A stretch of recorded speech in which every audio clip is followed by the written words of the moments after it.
Donc je vous propose de commencer l'après-midi avec l'atelier donc éducation et traitement automatique du langage. Donc alors à l'ordre au programme, il y aura donc 2 interventions. D'abord Colin de la Guiera, qui est à ma gauche, et puis ensuite donc on écoutera Pierre Martinez, qui est en ligne, comme vous l'aurez dit, à distance. Il avait un empêchement pour être des nôtres aujourd'hui, et donc on diffusera donc son intervention préalablement. Alors la règle de principe, une vingtaine de minutes pour chacun des intervenants, et puis on aura une vingtaine de minutes après pour dialoguer. Alors concernant Colin de la Guiera, donc il est professeur en informatique à l'université de Nantes. Ses travaux portent principalement sur l'apprentissage automatique, et notamment et en particulier l'inférence grammaticale. Et il travaille aussi autour des techniques qui permettent d'obtenir donc automatiquement une grammaire et un automate à partir de connaissances sur un langage ou une langue. Voilà. Donc Colin en plus est donc président fondateur de la Société informatique de France, et il travaille sur de nombreux projets, et notamment le projet ClassCode, dont le but de ce projet, je vous rappelle, est de former au code et à la pensée informatique les enseignants, d'une manière générale les éducateurs du système éducatif français. Et il est actuellement donc titulaire de la chaire UNESCO en ressources éducatives libres et intelligence artificielle, toujours à l'université de Nantes. Donc Colin, on va vous écouter une vingtaine de minutes, et puis ensuite donc il y aura bien entendu des questions. Merci. Ça marche? Oui, je crois que ça marche. Bon, très bien, moi je suis ravi d'être là, je suis ravi d'être l'informaticien de service. J'ai entendu de tout sur les non-sciences humaines ce matin. Je vais essayer de montrer que on est capable de faire preuve d'ouverture, même si je pense en vous écoutant qu'un certain nombre des défauts que j'ai vus ce matin vont se retrouver à travers les slides. Je m'en excuse et j'ai pas eu le temps en ligne pendant que vous exposiez changer mes transparents. Donc le titre, ça explique ce qu'on est en train d'essayer de faire, c'est de faire des liaisons entre éducation et intelligence artificielle, donc pas très loin de ce qu'on a vu ce matin. Alors si je clique au bon endroit, il se passe quelque chose. Donc j'ai plein de remerciements, je vais devoir juste dire que le slide est là pour que les gens se sentent remerciés. Et je veux même aller plus vite que ça. Donc intelligence artificielle, je ne vais pas faire trop résumé, ce que je vais mettre en avant deux éléments qui sont importants parce qu'ils expliquent un certain nombre de choses, qui expliquent pourquoi est-ce qu'il y a cette urgence. Ce matin, il y avait ce discours qui disait « c'est embêtant d'aller si vite, on aimerait bien pouvoir prendre un peu plus de temps pour faire les choses ». Mais je vais essayer d'expliquer qu'il y a malheureusement urgence. Alors déjà, sur une des choses qu'on a entendues ce matin, sur le fait qu'on n'est pas d'accord, la réponse c'est vrai. On n'est pas d'accord sur ce que c'est. Les scientifiques, on n'est pas d'accord. Et ce qui est, je ne sais pas si c'est plus inquiétant ou plus amusant, c'est les grandes institutions ne sont pas d'accord. Donc, si vous allez commencer à gratter la définition de l'UNESCO, la définition de l'UNICEF, la définition de l'OCDE, la définition du Conseil de l'Europe, la définition de l'Europe, vous allez trouver des choses vraiment très différentes, selon les cas en mettant l'homme au centre de l'équation. Dans d'autres cas, comme l'UNICEF va éviter d'utiliser même le mot intelligence, qui est un mot qui embête beaucoup, donc on n'a pas du tout envie de l'utiliser. Et puis bon, là j'ai quand même mis un peu une définition historique. John McCarthy, c'est supposé être la personne qui avait inventé le terme IA, donc voilà aussi comment il le définissait. Mais si je mets ça, c'est pour dire que, effectivement, c'est mouvant. Quand j'essaye d'expliquer, je dis qu'il y a 2 définitions, il y a 2 dimensions. Il y a une dimension qui est la dimension technico-scientifique, et j'ai envie de dire, les spécialistes de l'IA se reconnaissent et savent ce qui est ou ce qui n'est pas. On va regarder les algorithmes et puis on est capable d'eux. Mais pour ça, il faut ouvrir la boîte. Puis il y a l'autre qui est quand même celle du reste, c'est-à-dire des gens quand on le regarde, et où on se dit, ça a l'air impressionnant ce que fait cet algorithme, cette machine, ce système, et peut-être que c'est quelque chose que j'appellerais intelligent. Donc, comme approximation, j'utiliserai le terme intelligence artificielle parce que finalement, c'est une machine qui fait quelque chose que je qualifierais d'intelligent. Donc, je ne suis pas très très loin de la définition de McCarthy en première approximation. D'accord, en tout cas, quand j'essaye d'expliquer à un enseignant comment est-ce qu'il fait pour savoir si ce qu'il utilise c'est de l'IA ou pas, peut-être qu'on peut en rester là. Alors ça, c'est la définition de l'OCDE, ils ont fait fort. Leur définition est un slide avec des flèches dans tous les sens. Mais c'est probablement la meilleure, mais pour arriver à ça, il faut faire plus. Donc, peut-être un truc important, c'est que ça pèse des milliards. Ça pèse des milliards, et si on regarde le classement Forbes des plus grandes entreprises, on va trouver les entreprises qui font de l'IA.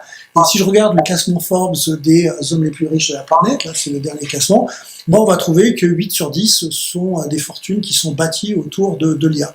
Si je regarde là-dedans le numéro 8, Warren Buffett, qui est connu comme un grand investisseur, ses caractéristiques, c'est d'avoir découvert le premier qu'on pouvait utiliser du machine learning pour justement pouvoir prédire les cours de la bourse. Voilà, donc, en fait, on va retrouver l'IA comme une constante sur comment on fait ça. Alors, si je dis ça, c'est pas pour encourager les étudiants à devenir des futurs spécialistes en IA. Si je mets ça en avant, c'est pour dire qu'on va avoir cette pression. C'est-à-dire que s'il y a beaucoup d'argent, il y a aussi beaucoup d'argent dans les investissements, et on a sur ces technologies des gens brillants. C'est-à-dire les Amazon, les Google, les Facebook sont en train de recruter des gens absolument brillants pour travailler, et ils vont très très très très vite. Donc cette vitesse, les universitaires informaticiens ont essayé de le suivre, et c'est assez logique qu'on soit un petit peu malheureusement dans l'urgence. Alors on n'est pas les seuls à être dans l'urgence. Alors IA et éducation, c'est aussi une industrie. Donc c'est pas juste une question où on se pose comment est-ce qu'on peut éduquer. Ce sont aussi des chiffres faramineux et dans une augmentation faramineuse. Donc plutôt que de savoir combien d'argent il y a là-dedans, si je regarde les capitaux risques, c'est-à-dire combien les gens sont prêts à parier sur ces entreprises, alors j'ai mis source entre parenthèses parce que c'était un lien et on cliquait dessus, mais là on clique plus. Et donc je peux vous le donner. Donc on voit une augmentation de ces entreprises. On voit des unicornes, des unicornes. Donc ces entreprises qui sont déjà valorisées à 1 milliard de dollars. C'est pas par hasard là non plus. C'est que des gens ont décidé que c'était un grand marché. Donc il y aura des choses qui vont se passer là-dessus. Et en face, bien sûr, il y a des vrais besoins. Il y a des besoins, des choses que le corps enseignant ou les enseignants ou le système d'enseignement est un petit peu fatigué sur un certain nombre de choses qu'on n'arrive pas à faire. On s'essouffle. Il manque des enseignants dans des disciplines ou il manque des enseignants dans des pays. Ça ne veut pas dire que l'IA va y répondre. Ça veut dire qu'on va nous expliquer que l'IA peut y répondre. D'accord? Et que vous pouvez mettre une chose en face, c'est-à-dire les investissements et les besoins, et puis dire, il y a une causalité qui n'a aucune idée d'être, mais qui va arriver là-dessus. Et puis peut-être quand même un troisième point qui va expliquer aussi les choses. C'est vrai qu'on est dans un 21e siècle en accélération sur lesquels on a l'impression que les compétences d'hier sont déjà dépassées et où on se dit c'est compliqué d'embaucher des enseignants et de se dire qu'ils vont être là dans la durée. Donc est-ce que quelque part l'IA peut accompagner leur travail? Ce sont des questions qui sont posées. Alors qui s'intéresse à cette question? Alors pas mal de gens. Et je voulais sur ce transparent montrer que il y avait les grandes organisations internationales. Et avec tout ça, c'est des rapports qui ont été publiés ces 12 derniers mois. Donc en bas à gauche, c'est des rapports de l'UNESCO. La bonne nouvelle, c'est que vous les avez en anglais et en français. En haut, un rapport passionnant qui est paru il y a 15 jours sur Artificial Intelligence in Education, lui, n'est qu'en anglais, mais c'est du Conseil de l'Europe. Le Conseil de l'Europe s'intéresse aux droits de l'homme, s'intéresse à la démocratie, s'intéresse à l'état de droit et s'intéresse à la question de qu'est-ce que éducation plus IA plus état de droit, qu'est-ce que vous avez quand vous mélangez tout ça. Donc là, ils ont mis en place un groupe de travail et puis il y a eu une journée pour discuter, pour présenter leur rapport il y a 15 jours à Strasbourg. C'était passionnant. Et donc, voilà, donc il y a un très beau rapport qu'on peut attraper sur le web. Celui de droite qui est caché par Monsieur Martinez, c'est un, vous avez là-dessus, c'est le rapport qui lui est sorti là, il y a même chose, il y a 10 jours à peu près, par la Commission européenne, et qui est un rapport sur, alors après tout ce qu'on a entendu ce matin, sur des ethical guidelines, donc même pas peur, là ce que vous avez dit qu'il fallait surtout pas faire, ils y sont allés, ils ont publié un rapport qui s'appelle Ethical Guidelines sur l'utilisation dans l'éducation. Et s'ils le font, c'est qu'il y a urgence, d'accord? S'ils le font, tous ces gens-là, tu veux que je bouge Monsieur Martinez. Voilà. Et donc, voilà, donc c'est juste dire que c'est cette notion d'urgence qui est vue par ces pouvoirs publics qui va effectivement irriter probablement au niveau de la philosophie, on peut dire, mais vous allez beaucoup trop vite. Dans les guidelines, il y a des bêtises, d'accord? Mais il y a l'impression que si on les fait pas, c'est aussi la porte ouverte à l'industrie qui va juste arriver. En fait, les guidelines qui sont supposés être écrits pour les teachers, mais quand je discute avec les gens qui les ont écrits, seront aussi écrits pour l'industrie. C'est-à-dire que nous, on est en train de dire aux enseignants que voici le genre de choses qu'il faut surveiller quand vous allez prendre des outils IA. Autrement dit, vous, les constructeurs, vous avez intérêt à commencer à prendre un temps d'avance et à vous dire que comme pour RGPD, on va vous attendre là-dessus. Bon, donc il y a eux, et puis bon, il y a des chercheurs, et il y a des groupes, dont par exemple le projet AI40. J'étais obligé de m'échapper ce matin pour une réunion de ce projet, AI Artificial Intelligence for Teachers, qui est un Erasmus+ Key Action. Alors les Key Action 3, c'est des trucs qui sont pilotés par les ministères. D'accord? Donc c'est piloté par qui? On va trouver le ministère de l'Éducation nationale en France, et puis leurs équivalents en Irlande, en Italie, au Luxembourg, en Slovénie. Et le but, c'est de faire quoi? C'est de se dire qu'est-ce qu'on dit aux enseignants et d'arriver à des choses concrètes, c'est-à-dire d'imaginer une formation des enseignants avec en priorité, parce qu'il faut bien commencer par quelque part, c'est les profs de mathématiques et les profs de langue. Donc, qu'est-ce qu'on leur enseigne? Qu'est-ce qu'on est capable de leur enseigner? Et donc, ça fait 1 an et demi, 2 ans qu'on travaille pour monter à la fois un MOOC et à la fois un textbook. Donc, moi, j'étais responsable du textbook, donc un livre de référence. Et derrière, des formations et des tests qui vont avoir lieu à partir du mois de janvier.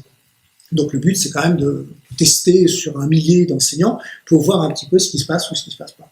Et ça a donné lieu à d'énormes débats sur, justement, c'est pas du tout clair, qu'est-ce qu'il faut enseigner, jusqu'où, quels sont est-ce qu'il faut enseigner à utiliser, est-ce qu'il faut enseigner à se méfier, est-ce qu'il faut faire attention. Enfin bon, il y avait beaucoup de questions qui sont derrière. Donc on va trouver des évaluateurs, on va trouver des laboratoires de recherche des différents pays qui sont là. Alors, l'objectif, c'était donc de créer une formation des enseignants, et puis de tester cette formation et de rendre public l'ensemble. Pour l'instant, on peut rien rendre public parce qu'il faut faire des expérimentations, pas tout à fait à l'aveugle, mais avec une population témoin, donc tout le matériel pédagogique doit être sous clé jusqu'à ce qu'on ait fini l'expérimentation, mais ce sera rendu public après. Donc, juste quand on se demande qu'est-ce qu'on veut faire pour enseigner, en fait, on est arrivé à 5 objectifs. Donc, il faut de toute façon initier de façon générale à l'IA. J'ai entendu ce matin expliquer, au moins faire la différence effectivement entre les données, les algorithmes, un certain nombre de mots-clés qui vont revenir et quel est le rôle de ces choses-là. Donc, ça, on va dire, ça va un peu de soi. Deuxièmement, il faut expliquer quels sont les outils IA qui existent ou qui vont exister, sans en nommer, sans dire voici l'outil que tu peux utiliser, parce que on n'est pas très sûr qu'il y en ait vraiment qu'on peut faire. Mais comme c'est en train d'arriver, que ça va arriver ou que c'est déjà arrivé, il faut leur expliquer que ils vont avoir des outils pour gérer, j'ai entendu le terme aussi ce matin, la personnalisation, qui vont avoir des outils pour gérer des corrections ou le travail en français, d'autres outils pour gérer le travail en mathématiques. Donc comment fonctionnent ces outils, un peu quels sont les algorithmes qui sont derrière, des choses comme ça. Alors ça, c'était au départ. Quand on a écrit le projet, on avait essentiellement ces 2-là. Et puis il y en a 3 qui sont arrivés très vite, c'est les suivants. Le troisième sujet, c'est et le reste de l'IA, quelle influence sur l'éducation? On s'est très vite rendu compte que Google Translate ou DeepL n'a jamais été conçu pour l'éducation, mais avait un rôle colossal dans l'éducation. C'est-à-dire que vous discutiez avec les profs, les collègues de collège ou de lycée qui enseignent aujourd'hui l'anglais, l'espagnol, l'allemand, et puis c'est la même chose dans les autres pays, et c'est dans certains cas un adversaire, dans de rares cas un allié. En tout cas, c'est une présence c'est pas le bon mot, c'est un objet encombrant qui est dans leur paysage et qu'ils ne peuvent pas ignorer. Donc, même chose pour un moteur de recherche. Le moteur de recherche va être utilisé de manière systématique par les élèves ou par les étudiants, et donc, comment l'utilisent-ils? Qu'est-ce que ça signifie? Quels biais vont apparaître à travers leurs recherches? Pourquoi est-ce qu'il y a des biais? Enfin, il y a toute une série de questions qui se passent. Donc, le quatrième est encore plus compliqué. C'est de se dire, mais qu'est-ce que ça change finalement qu'est-ce que ça va changer sur l'éducation elle-même? Là, on commence à voir des choses sur les examens. On commence à voir l'apparition d'objets comme GPT-3 et des outils qui sont capables de rédiger des textes, des rédactions. Il suffira de savoir si c'est bien, enfin c'est pas bien, ça c'est un autre problème. On voit apparaître ce genre de choses-là qui font qu'on va se retrouver questionné nécessairement sur des choses dans lesquelles le système finalement s'accommodait, c'est-à-dire effectivement les devoirs, les examens, mais il y a pire, la motivation elle-même. Quand l'IA est capable de faire quelque chose et que le fait tellement bien que l'élève se dit mais ça sert à quoi que je l'apprenne? Alors, donc ça va être un enjeu que le système va devoir prendre en pleine place. Alors, je sais, le O5 fait les nombreux aspects esthétiques. Alors, c'est pile poil ce qui était dit ce matin sur l'éthique, je le mets à la fin. C'était un grand débat, c'était de savoir si on le mettait un peu partout. Si on le mettait à la fin, en fait, on l'a mis un peu partout. Là, c'est juste en tant qu'objectif. Objectif, il faut parler. C'est pas que éthique, on veut aussi parler des enjeux économiques et que, bon, bah, quelque part, bah, l'enseignant soit conscient de toute une série de choses. Donc, rapidement, quelques éléments d'analyse. Donc, le premier, c'est celui-là, c'est qu'il y a malheureusement un petit peu urgence, c'est-à-dire que l'IA fait partie de. Quand le projet a démarré, le ministère ou les ministères étaient persuadés qu'on était en mode comme d'habitude. Nous, au ministère, nous avons des choix à faire. Est-ce que, quelque part, on veut introduire l'IA ou pas? Puis ensuite, on a dit, non, pas du tout, c'est pas ça la question. L'IA, elle est déjà là. Elle est déjà là, c'est-à-dire les élèves y ont accès. Et pour différentes raisons, les outils sont en train d'arriver. La même chose se passe en maths. Il y a des trucs en maths avec mon téléphone portable. Je prends une photo de l'équation et puis j'ai la solution. Et en plus, en fonction du type de correction qu'utilise le professeur. D'accord. GPT-3 est capable aussi de rédiger des réponses à des problèmes de maths, des problèmes de robinet. Vous vous rappelez les problèmes de robinet. Donc on a tout ça là-dessus. Alors on a des choses qui arrivent, tout n'est pas négatif, il y a des trucs absolument géniaux. Par exemple, l'accessibilité qui est un gros enjeu. Aujourd'hui, la moindre vidéo, l'IA permet d'avoir une traduction automatique de la qualité qu'on veut, mais on l'a déjà, d'accord, qui permet à tous les élèves de l'avoir. Idem pour des images. Vous avez des images dans des textes sur Internet, vous pouvez avoir une explication calculée par IA de qu'est-ce qui est dans cette image. D'ailleurs, ce qui fournit quand même des avantages qu'on n'avait pas avant. Donc il y a quand même beaucoup de choses positives qui arrivent, mais c'est déjà là. Je garde ça pour après, si j'ai besoin de montrer ce genre de vidéo. Là, c'est juste une vidéo, mais c'est sur l'enseignement des langues, ou plutôt sur la langue. Je vous le décris, puis je vous regarderai avec le lien ou pas. L'idée, c'est que aujourd'hui, on est capable de faire des technologies end-to-end, c'est-à-dire... Oh, je vais aller ici, un petit peu, tac. Ça se passe quelque chose.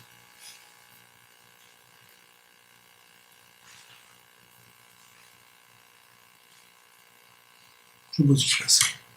Je ne peux pas parcourir YouTube. Bon, je sentais que j'allais regretter. J'en vais en arrière. Bon, j'en vais en arrière. Donc la vidéo était une vidéo aujourd'hui où la personne fait un cours et puis à un moment donné ça bascule, c'est-à-dire on entend la même voix en train de parler dans une autre langue. Donc la même voix, c'est-à-dire qu'en fait l'apprentissage automatique a été capable de faire trois choses. A été capable de faire de la transcription, donc de récupérer la voix, de faire de la traduction, donc de traduire, et de faire de la synthèse vocale, mais en utilisant le timbre de la voix de la personne qui parle. Donc si je dis ça, c'est parce qu'au niveau éducatif, on a toujours l'impression que là, on est entre Français, qu'on peut travailler là. En fait, demain, les contenus des différents pays vont arriver de façon totalement non distinguée. Les progrès de la traduction automatique, malgré ce qui a été dit ce matin sur le fait que c'est loin d'être parfait, vont être largement suffisants pour qu'on soit inondé, je ne sais pas si c'est le mot, mais enfin qu'on va avoir devant nous des ressources éducatives qui viennent d'un petit peu partout. Parce que finalement, si j'ai le timbre de la voix, si je suis pas obligé de lire des sous-titres, ça va assez vite fonctionner. Voilà, alors justement, parce que le titre de la session, c'était quand même la langue, dire que sur ces questions d'IA et d'éducation, la langue est un secteur de pointe. Alors pourquoi? Parce que c'est un des secteurs sur lequel il y a beaucoup de données. Donc les images sont un secteur sur lequel l'intelligence artificielle a beaucoup avancé parce qu'on a eu, et là aussi on a vu dans l'exposé ce matin, on a vu plein d'images, mais sur la langue, on les a eu. Alors au début c'était un peu poussif, je me souviens que les chercheurs faisaient des travaux en prenant les actes du Parlement européen. C'était le truc très typique parce que c'est un des rares trucs où on avait la traduction sur plusieurs langues. Mais aujourd'hui, il y a tellement de volume de data, mais que c'est devenu très très riche. Alors, bien sûr, pas toutes les données, pas toutes les langues. Il existe des langues dites sous-dotées pour lesquelles il va se créer une différenciation, un préjudice. Donc il y a des vrais succès, donc l'aide à l'accessibilité, et des vrais espoirs. Donc là, ce matin, il était question d'un système multilingue. Juste rapporter une petite expérience que nous on a eue en mai dernier. On a organisé une conférence à Nantes sur Open Education Global. Donc c'était un congrès international avec des gens du monde entier et on avait décidé de rendre ça multilingue. Donc, on avait pris les 6 langues officielles des Nations Unies. Ensuite, bon, les Chinois sont pas venus, donc ça nous résolvait. Les Russes sont pas venus, ça nous résolvait aussi certains problèmes. Donc, on s'est retrouvé avec 4 langues. Mais le but était que chaque conférencier puisse exposer dans sa langue. Et qu'on utilise les outils de l'IA pour, bon, permettre à travers un nuage de mots ou à travers une traduction simultanée. Le but n'était pas, et encore une fois, on n'est pas en train de dire je suis capable avec méticuleusement de dire ce que la personne, enfin de traduire. Par contre, on était capable de faire en sorte que la salle sache de quoi la personne parle. Un peu comme vous, quand vous parlez moyennement une langue, vous avez du mal à savoir ce que la personne dit exactement, mais je sais de quoi elle a parlé. Donc c'était ça l'ambition qui était là. Et c'était une expérience extraordinaire. C'est-à-dire que j'ai eu des gens d'Amérique du Sud et de pays arabes qui ont pleuré. Parce que c'était la première fois qu'ils pouvaient aller à une conférence internationale et s'exprimer dans leur langue. Donc on est très très loin technologiquement etc. Mais on sent que là-dessus, parce qu'on ne peut pas tous se payer des traducteurs, mais on sent que là-dessus qu'il y a des choses vraiment intéressantes à faire. Voilà. Mais bon, ensuite, il y a les gros monstres qui sont arrivés. On a le GPT-3, on a DeepL, voilà. Et donc, derrière, alors si, je vais peut-être presque conclure là-dessus, c'est le secteur des langues et le progrès qui est en train d'être fait qu'on peut se questionner la vraie question méchante, à quoi bon apprendre les langues. Alors attention, le fait de poser ces questions ne veut pas dire que ma réponse est à rien, ça sert à rien. I can continue in English, o puedo seguir en espagnol si quieres. Alors, je suis obligé de faire ça parce que la dernière fois que j'ai fait cet exposé, je me suis fait traiter de tous les noms par les linguistes. D'accord ? Parce que poser la question, c'était nécessairement être contre les langues, pas du tout. Donc le but là, c'est... Alors pourquoi est-ce que je pose cette question ? Parce qu'on l'a posé dans la rue, pas tout à fait dans la rue, on avait une journée portes ouvertes à Nantes, et puis on avait des gens qui sont venus, et j'ai fait une activité dans laquelle j'ai commencé par m'expliquer qu'il y avait des métiers qui étaient en train de changer, des métiers qui allaient disparaître à cause de l'IA. Et ensuite, la question naïve, faussement naïve, c'était, si vous regardez le programme du baccalauréat, de votre baccalauréat, qu'est-ce qui est devenu obsolète à cause de l'IA ? Alors, vous faites une colonne avec ce qui est obsolète et faites une autre colonne avec ce qui, au contraire, devrait se retrouver renforcé. Il y a eu unanimité pour les langues vivantes, pas pour les langues mortes, pas pour le latin et le grec, d'ailleurs pour les langues vivantes dans la première colonne. Je suis désolé, je sais que pour les nombreux linguistes ici, ça fait mal. Et alors, dans le débat qui était suivi, c'était que, malheureusement, c'était pourquoi est-ce qu'on enseignait les langues ? C'était tellement utilitariste, les arguments qui étaient utilisés. C'est tu en prends une langue parce que tu en as besoin, parce que l'anglais, sans l'anglais, tu ne réussiras pas. Enfin, ce genre d'argument-là se retrouvait confronté à la réalité, c'est-à-dire le fait que ce qu'ils recevaient, eux, c'était Netflix faisait ça très bien. D'accord. Et puis Google promettait d'avoir ça dans les lunettes. Et puis, il y avait toute une série d'arguments qui faisaient que les arguments utilitaristes ne fonctionnaient pas. Bon. Je vais juste arrêter sur celui-là. J'ai fini ça, combien de temps ? 2 minutes ? 2 minutes. Donc, mon dernier transparent, ce serait celui-là. Donc, les points durs, c'est-à-dire les points sur lesquels, quand on a fait cette discussion sur l'IA depuis ce matin, et que j'avais envie de réinsister, c'est de dire que on a envie d'eux, mais en fait, ça va être très difficile. On avait envie, ce matin, on a parlé de intelligible ou de IA intelligible. Alors, parfois, on utilise d'autres termes, human-centered, l'IA centré humain. Dans le cas qui nous intéresse, celui de l'éducation, on va mettre teacher in the loop, c'est-à-dire on veut que l'enseignant, à tout moment, garde le contrôle de son IA. Et tout ça, ça semble très bien, mais entre l'industrie qui nous propose des outils de plus en plus faciles à utiliser, et puis nous-mêmes, nos propres défauts, c'est terrible. Et donc, je donnais un de mes exemples favoris, c'est celui de Waze que vous utilisez peut-être pour conduire. Et en quelques années ou en quelques utilisations de Waze, vous devenez juste quelqu'un qui ne regarde plus la carte, qui suit Waze. Et avec des conséquences, y compris cognitives ou neuronales. C'est-à-dire, on sait que c'est en train de changer notre façon de réfléchir. Et pourquoi est-ce que ce ne serait pas la même chose pour un enseignant ? Pourquoi est-ce qu'un enseignant ne se retrouverait pas en train d'utiliser le Waze de l'éducation demain, qui lui dirait de faire telle ou telle chose, mais n'arriverait pas à se poser les bonnes questions. Donc, un des buts du projet AIFOT, c'est d'essayer d'expliquer à l'enseignant quelles sont les questions qu'il devrait pouvoir se poser.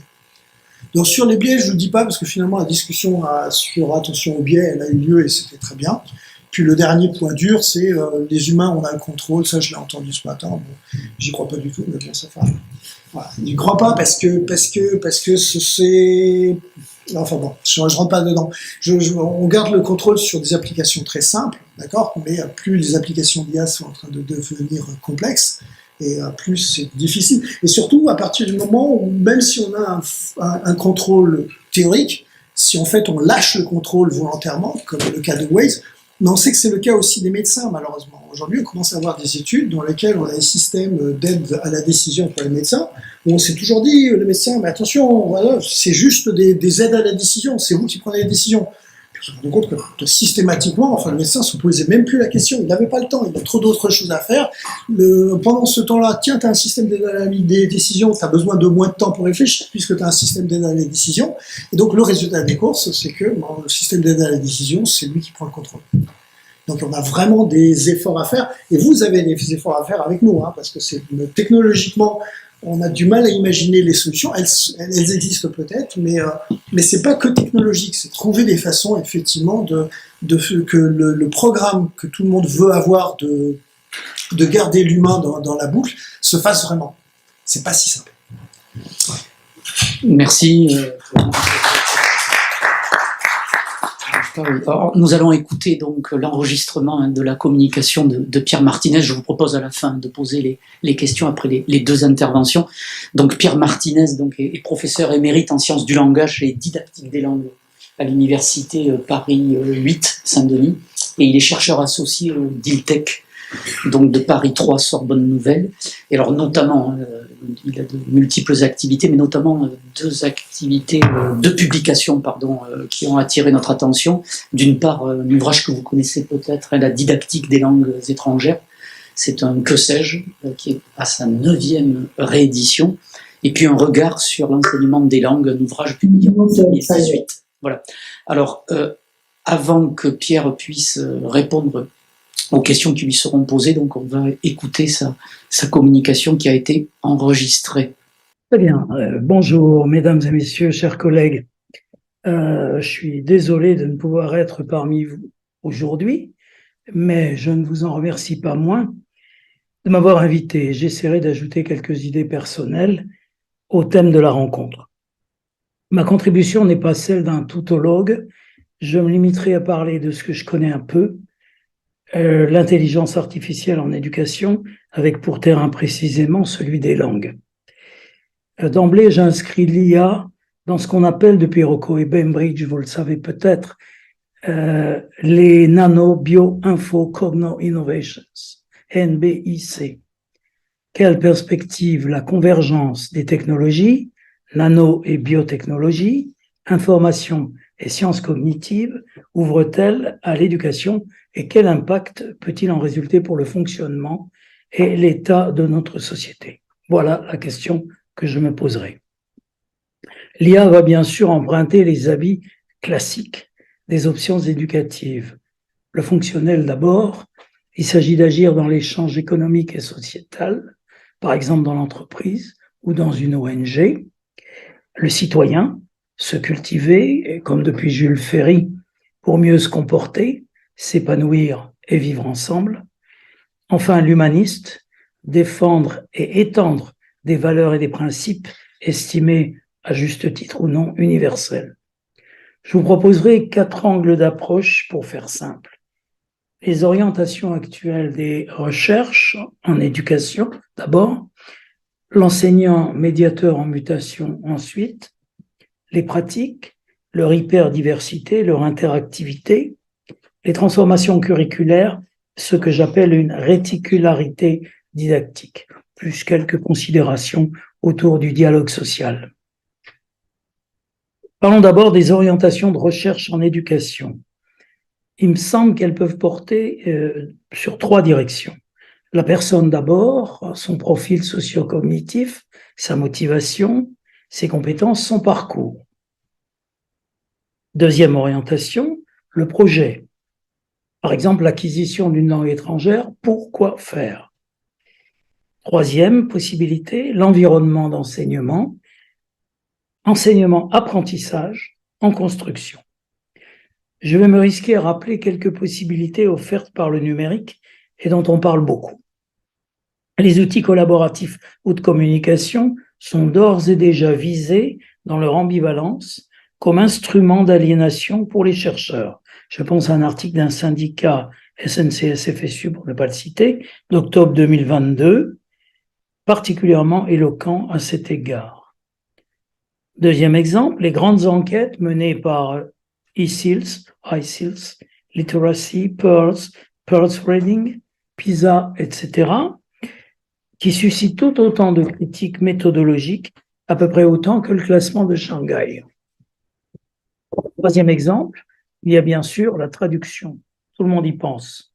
La traduction et l'interprétation automatique, dont les progrès sont considérables et continus, et donnent à s'interroger sur la nécessité de l'apprentissage linguistique, même si les systèmes idéogrammatiques posent des problèmes.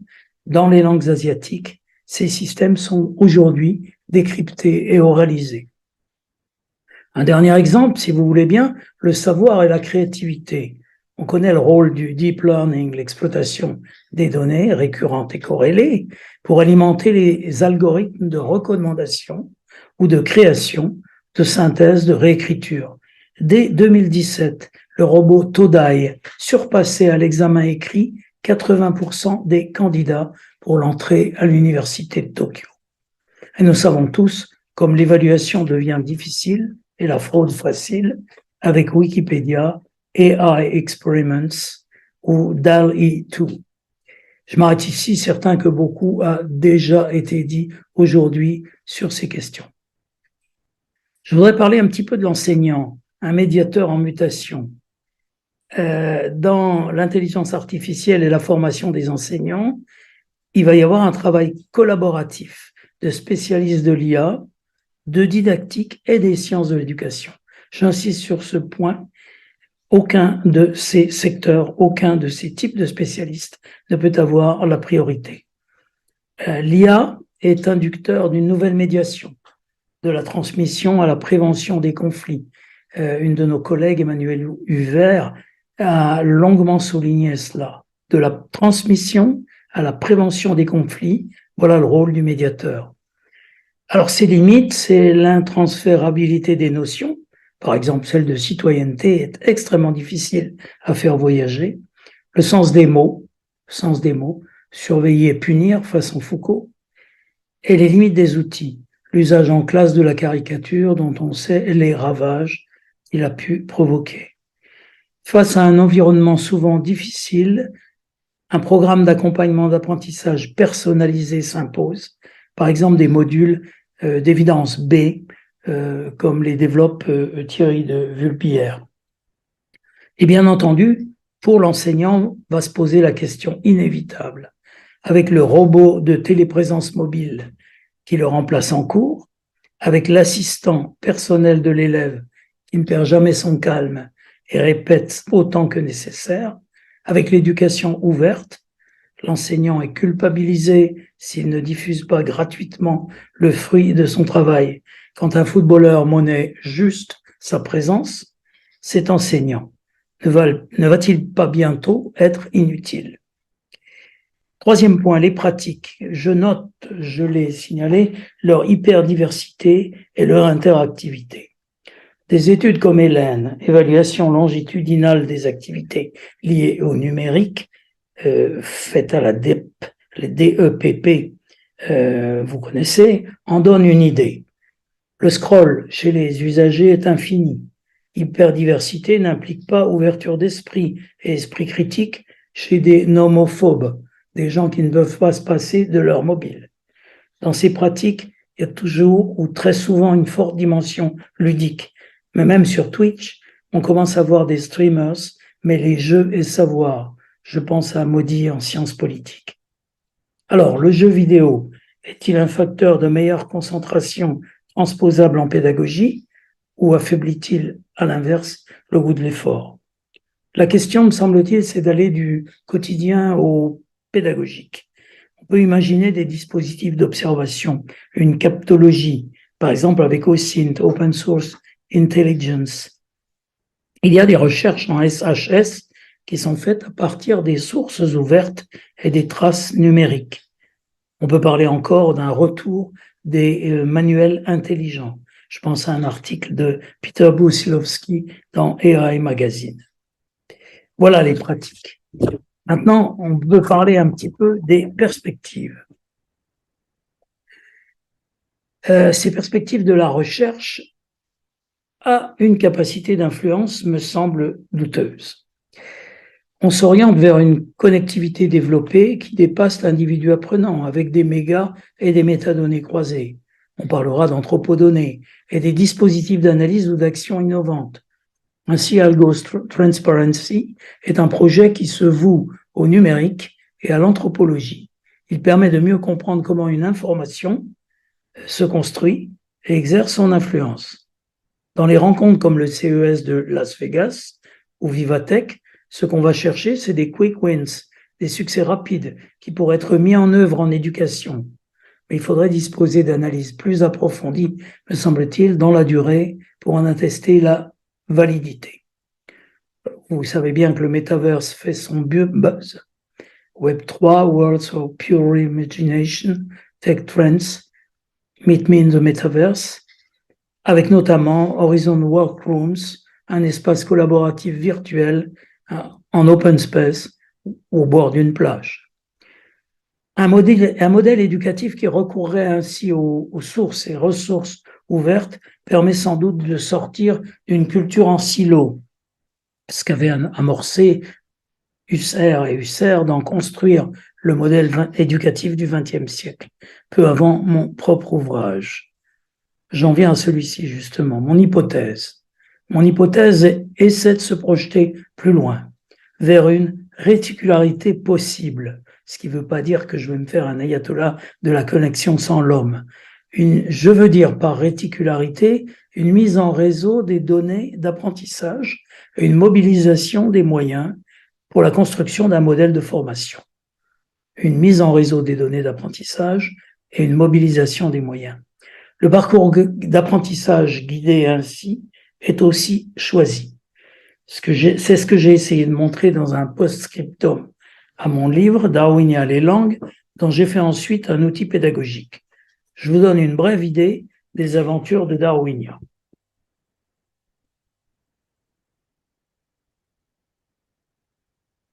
Je voudrais faire un petit partage d'écran. Je vous remercie de votre patience. Voilà. Alors, Darwinia les langues, c'est un petit document pédagogique, je le répète, que j'ai eu l'occasion d'ailleurs de présenter à Bordeaux une première fois. Voici ce qui arrive à Darwinia. Très rapidement, encore une fois, il ne s'agit pas de travailler avec l'outil, mais de vous en donner une idée. Voilà les références, outils de formation. On verra dans cette fable un possible avenir de l'apprentissage des langues. Ce matin-là, Darwinia met son NBK sous son bras et rejoint ses copines. La petite bande file en flyboard vers leur collège, etc. Le NBK est connecté, il fournit à Darwinia toutes les informations nécessaires, fonctionne comme un assistant personnel vocal.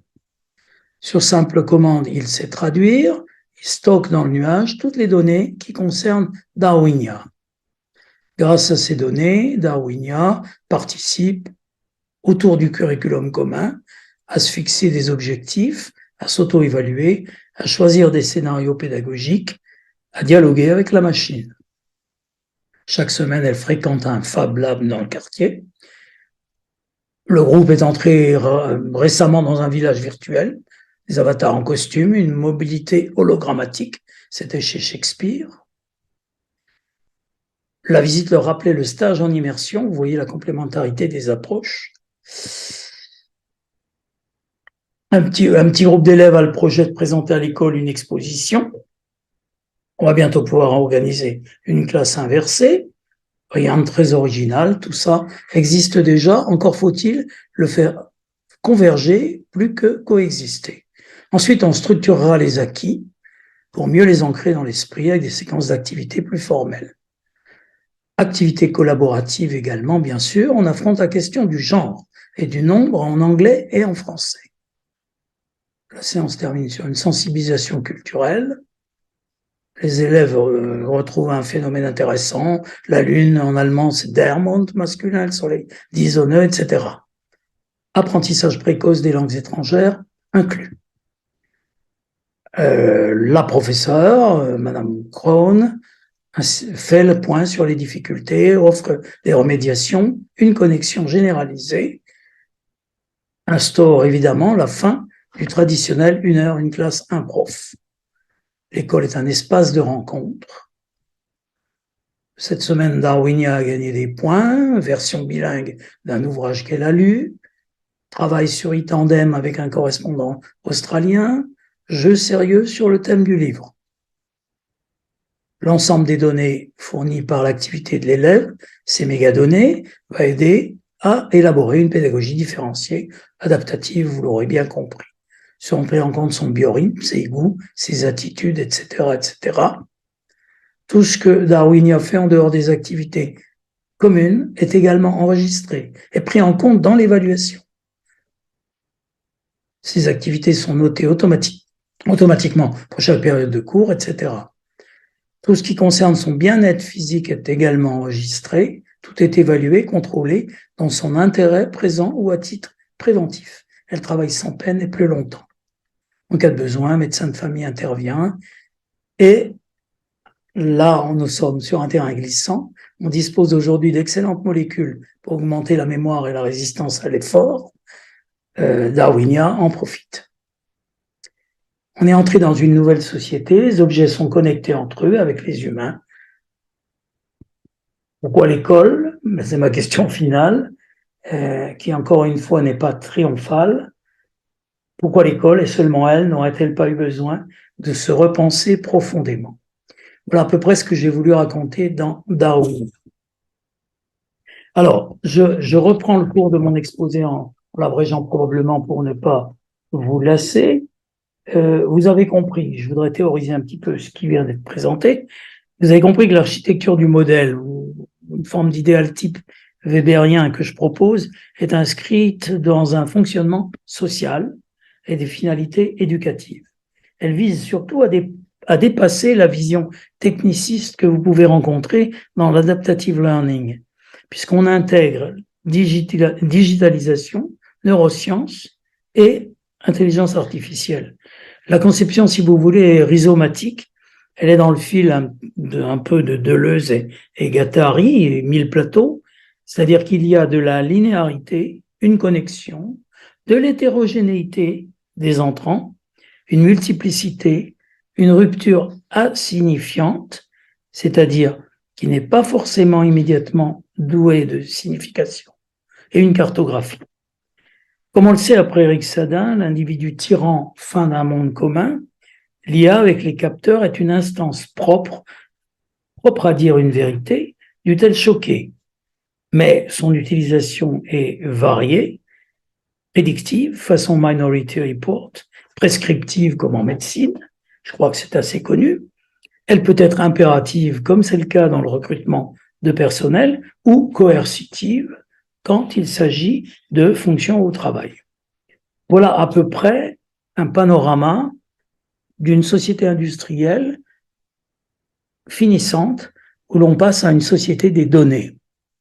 Le nudge partout, comme incitation douce, coup de pouce à modifier des comportements.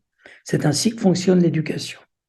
Une vision systémique appelle la notion à ce moment-là d'intelligence collective, comme à Taïwan avec la ministre du numérique Audrey Tang, qui dit « Nous ne pouvons pas les battre, nous devons donc les rejoindre ». Il n'est pas question de se battre contre les traditionalistes, il faut les rejoindre et modifier les choses de l'intérieur. Il me semble pas imaginable que l'éducation se détache ici d'un monde complexe mais fluide, peut-être chaotique mais résilient, où elle doit jouer le rôle déterminant qu'on attend d'elle. Je ferai référence à la suite de Bruno Patino, directeur d'Arte, à une réelle successivité de l'IA. Il y a eu le rêve initial de John Barlow, très libéral, une utopie. Il y a eu l'économie du partage et l'intelligence collective, mais celle-ci a été suivie d'une phase de révolte, et maintenant nous sommes dans une phase où l'on essaie le contrôle, l'élaboration d'alternatives. Ça me semble être le plus important. Soyons lucides, et selon un bon conseil philosophique, soyons pessimistes avec l'intelligence, mais optimistes par la volonté. Alors sur ce chemin, les aspects législatifs et juridiques d'une entrée effective de l'IA dans l'éducation sont complexes, faut pas se le cacher. Les affichages institutionnels ne me rassurent guère. J'ai connu les ordinateurs Thomson livrés aux écoles, plan informatique pour tous 1985, et finissant dans les placards. Je ne voudrais pas rester dans le flou à ce sujet. Je vois comme nécessaire la mise en place d'un référendum citoyen sur ces questions, de phases d'expérimentation limitées et évaluées, une diffusion volontaire choisie démocratiquement par les acteurs, collectivités, familles, étudiants. Le risque, bien sûr, avec la coexistence de deux systèmes, selon la volonté des uns et des autres, serait de creuser les inégalités. Mais la question ne saurait être éludée, sinon en éducation et seulement là, comme je le disais dans Darwinia, on devrait continuer comme avant. J'en termine par quelques conclusions. Ce qui me frappe, c'est la pauvreté du dialogue social sur le domaine, souvent limité à des cercles comme le nôtre. Elle est à expliquer peut-être par la routine, par l'ignorance et par l'attention tournée vers d'autres priorités, avec lesquelles on ne voit pas immédiatement la relation. Automatisation, par exemple, versus travail humain, drone ou livreur de pizza à vélo. C'est sûr, il y aura des retardateurs, des distracteurs, mais pas d'opposition de fond, me semble-t-il, entre les dispositifs éducatifs et l'innovation possible. Il faut commencer par le dialogue avec les enseignants, piliers du système, et la formation sur le terrain, à partir des pratiques sociales existantes. Je sais l'hétérogénéité des contextes, j'en suis conscient. Il ne s'agit pas de tenir un discours scientifique, souvent ésotérique. La dimension éthique, ce sera peut-être mon dernier point, est elle aussi récurrente mais sous-évaluée. Le cas de l'enseignement du français, dans son historicité, a été abordé avec Emmanuel Antier en 2018, Sicura Lespet ou déjà Beaco en 2013 autour de la notion de responsabilité. Je le situerai surtout, ce cas de l'enseignement du français et en francophonie, dans le contexte d'inégalité, de fractures scientifiques, pour citer Mveando, que connaissent nombre de pays en développement, notamment du Sud. Dans sa dimension francophone, la réflexion sur l'IA en éducation peut s'appuyer sur les dispositifs en place. Campus numérique de l'AUF, initiative de l'OIF, avec l'appui par exemple de régionales telles que le CREFAP dans une Asie à la pointe des technologies, programme de l'Institut français et de ses homologues d'autres pays. Mon hypothèse, vous le voyez, est que nous pouvons aller plus loin et sans risque majeur pour nos systèmes éducatifs. La question de la fenêtre d'Overton, que vous connaissez peut-être, doit être posée pour aller de l'impensable à la mise en œuvre d'une politique publique. Quelle conception de l'éducation pouvons-nous accepter aujourd'hui? Le modèle éthique de la centration sur l'humain, c'est l'approche communicative des années 70, a été repris par le projet éducatif du Conseil de l'Europe, présenté au début des années 2000, comme devant servir à la formation d'un citoyen européen plurilingue et pluriculturel. Enfin, on laissera chacun juger de savoir si avec l'IA, nous sommes face à une catastrophe humaine, comme le proposent certains, ou l'avancent certains, ou au contraire si nous avons les moyens d'aller vers une renaissance humaine, comme le dit le futuriste Gerd Leonhard. Je vous remercie de votre attention. Merci.